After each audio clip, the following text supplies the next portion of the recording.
Maestro, hindi po nasagot si Dagol eh. Maski po si Kulot. Ano kaya nangyari sa kanila? Masama ang kutob ko eh. Baka nung ginawa nila. Lalo na si Kulot. Kasama naman po ni Kulot si Dagol eh.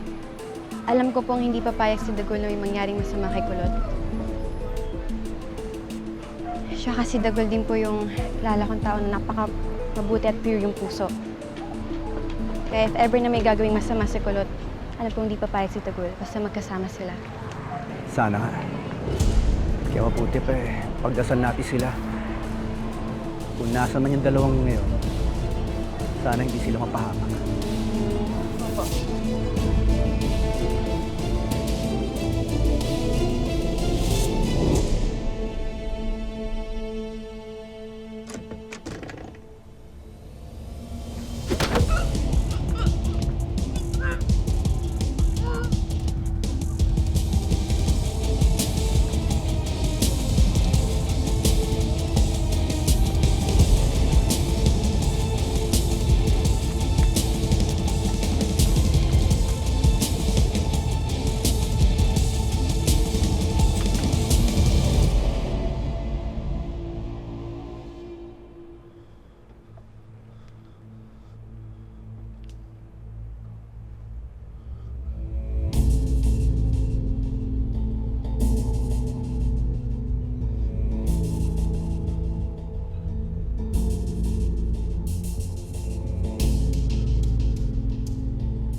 Anong imposible? Mayor Noche, gawan mo ng paraan yan. Huwag mong hayaan na makulong ako. Mayor! Hello? Hello? Mayor! Hello?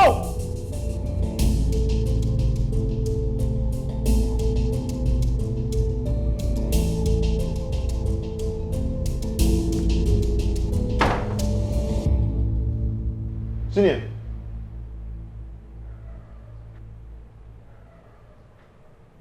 Sino yan?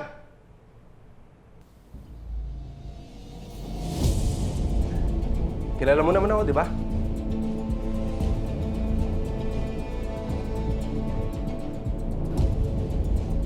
Paano ako nakapasok dito? Basic. Antukan yung mga alipores mo eh. Tulog sila lahat. Nasa si Kidlat. Kasama mo ba siya? Magising yung mga alipores mo. Ako lang mag-isa. Ako maghihiganti sa'yo mag-isa. Ano pinagsasabi mo? Naalala mo si Lilian? At Ferdy Canlas? Pinatay mo si Lilian at Ferdy Canlas. Ikaw ang dahilan kung bakit wala na akong mga magulang.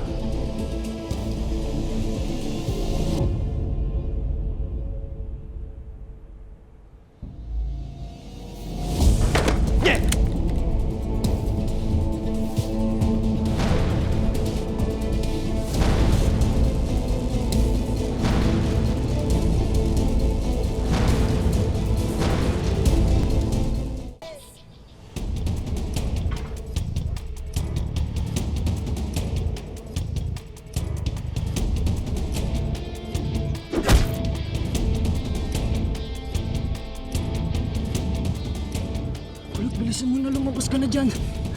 Ano bang nangyari sa'yo masama eh? Gusto kong malaman yung totoo. Sabihin mo sa akin kung sino nag-utos na patayin yung mga magulang ko. Sabihin mo! Sabihin mo! Sabihin ko sa'yo. Huwag mo lang ako patayin. Magsalita ka!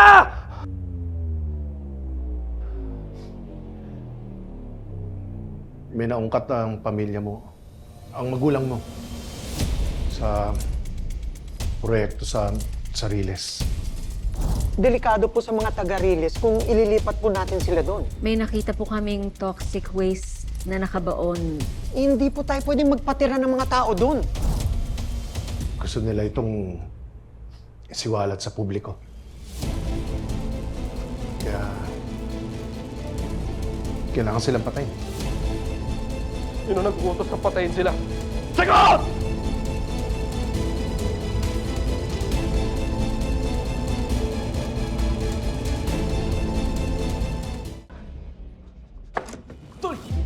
ginagawa mo? Ibaba mo yan! Mabuti pa umalis ka na para wala kang sabit sa gagawin ko. Tol, alam ko. Umalis ka na! Hindi kita hayaan gumawa ng kasalanan. Hayop na tong may kasalanan. Umamin na tong hayop na to, siya nagpapatay sa mga magulang ko.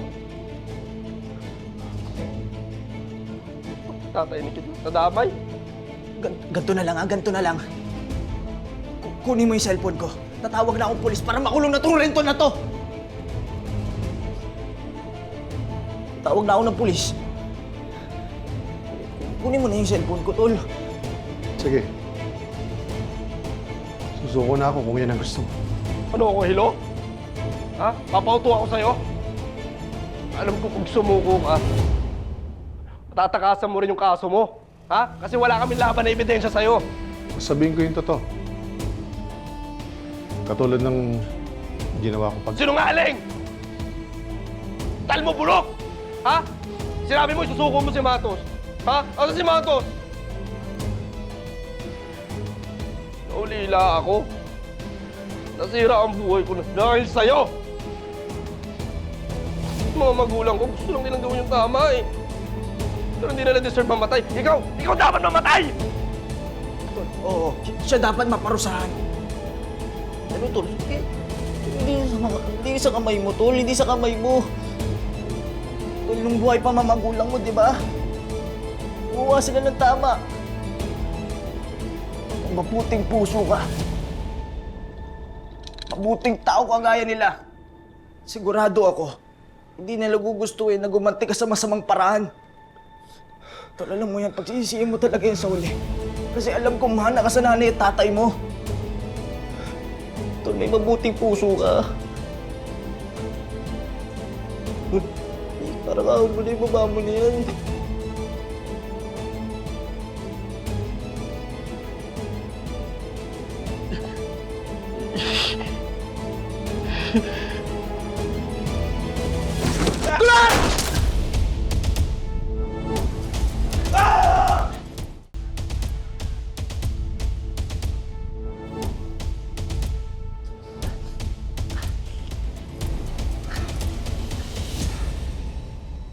Salamat kaya hindi ako pinanganak ng mga magulang ko maging katulad mong halimaw. May mga kaibigan ako nagpapaalala lagi sa akin kung ano yung tama at mali. Kasama na dun si Kidlat. Ibang-iba siya sa'yo rin dun. Kitang-kita ko yung takot sa pagmumukha mo nung akala mo mamamatay ka na. Wala ka sa kalingkingan namin mga taga-Riles. Ako! Itong si Dagul! Si Sig, lalo na yung anak mong si Kidlat! Kahit ilang beses mo kami saktan, wala kang pinatpat sa lakas ng bawat isa sa amin. Kami pumapatol sa duwag.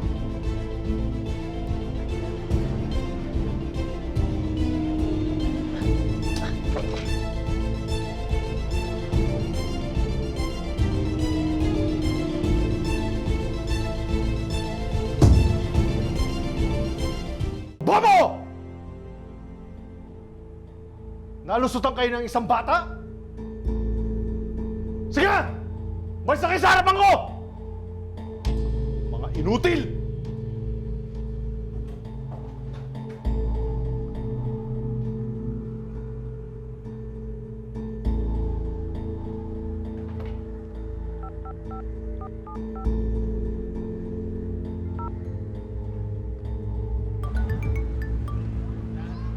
Hello, Rendon. Dolor, sabi mo hindi ka nasundan dito. Ha? Sinugod ako dito ng anak-anakan mo. Kasama pa yung kulot na yon. Muntik pa na akong mapatay. Oh, buhay ka pa naman ah. At saka nanigurado ko. Bago ko umalis, wala naman talaga nakasunod sa akin. Peste talaga yung mga bubut na yan. Alam mo, pakulong mo na kaya sila. Para mawala na yung tinik dyan sa lalamunan mo. Hindi na. Baka maungkat pa at lumabas sa publiko yung nangyari sa pamilya ng kulot na yan. Hayaan mo. Akong bahala sa mga yan. Yari sila sa akin. Ako ang sasabon sa kanila.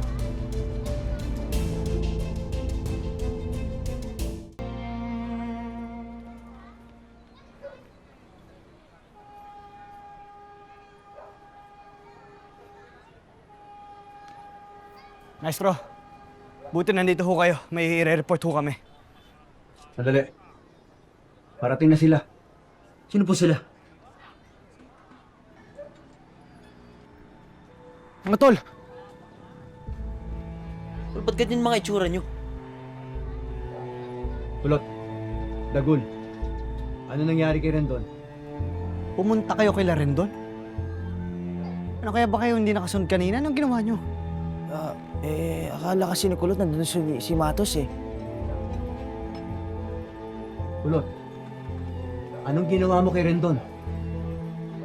Maestro, wala naman po ginawa si Kulot. Iniwanan na namin siya doon sa hideout niya. Kulot. Ayos ka lang? Inamin na rin doon na siya nagpapatay sa mga magulang ko. Patay sa tatay mo, Kidlat. Si Mang Kaloy. Alam mo Kulot, matagal na natin kutob yan. Ngayon lang kinumpirma ni Rendon, pero anong ginawa mo? Kahit naman na sinabi na ni Rendon yung totoo, wala naman ako magagawa eh. Pwede niya bawiin, pwede niyang i-deny yun. Wala, hindi ko pa rin bigyan ng hustisya yung mga magulang ko.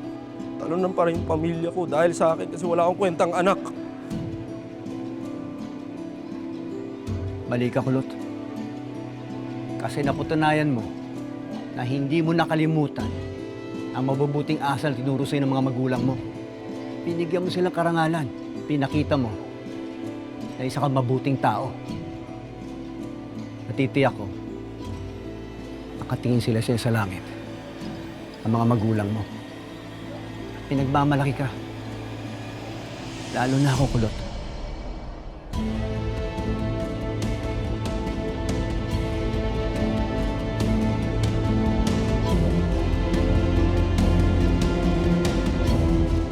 Totohanan yung sinabi mo, Kulot. Na kung ano man yung inamin ni Rendon, kayang-kaya niyang bawiin yun at wala tayong magagawa doon. So ano? Balik tayo kay Matos at Garel? Ganun nga yung gagawin natin. Kukornerin natin yung dalawa hanggang sa ilaglag nila yung isa't isa. Pwedeng sila Matos na magdadawit kina Rendon. Sama-sama sila makukulong. Ang ganda plano na. Pero Kidlat, alam niyo ba kung saan nagtago si Matos? Nakita namin ni Mucha kanina, maestro. Kaso nakatakas sila.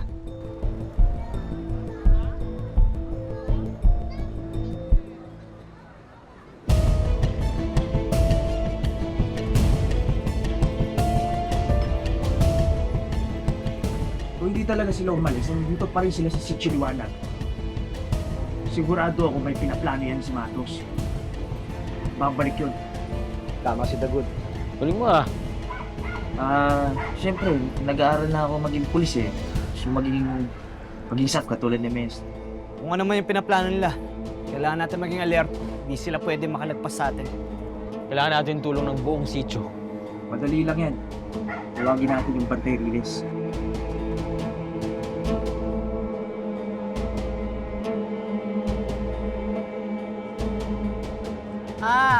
Yan pala ang mga plano nyo ah.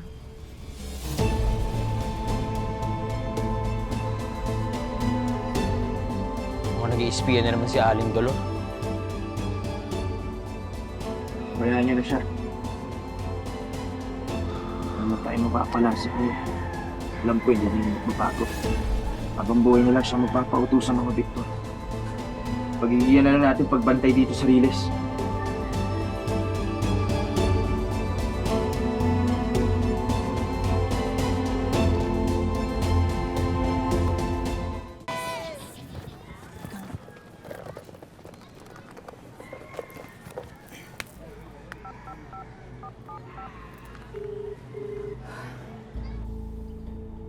O bakit? Rendon, may ibabalita ako sa'yo. Narinig ko ang usapan nila Kidlat at ng mga batang Riles. Ano sabi? Nandito pa daw si Matos sa Pinas. Eh, hindi pa daw nakakaalis ng bansa. Totoo ba to? Ha? Bakit hindi mo rin alam? At ang sabi pa nila, may balak daw na sugurin ni Matos ang mga taga-Riles. Ano ba? Pwede ba? Pagsabihan mo naman yan na huwag lang idamay ang mga tao dito sa Riles. Kung galit siya kay Kidlat, doon na lang siya gumanti. Teka. Sigurado ba silang si Matos yan? Baka naman napaparaning lang yung mga yan, ha? nakita siya ni Kidlat. Kasama yan sa Berhen. Yun ang narinig ko eh.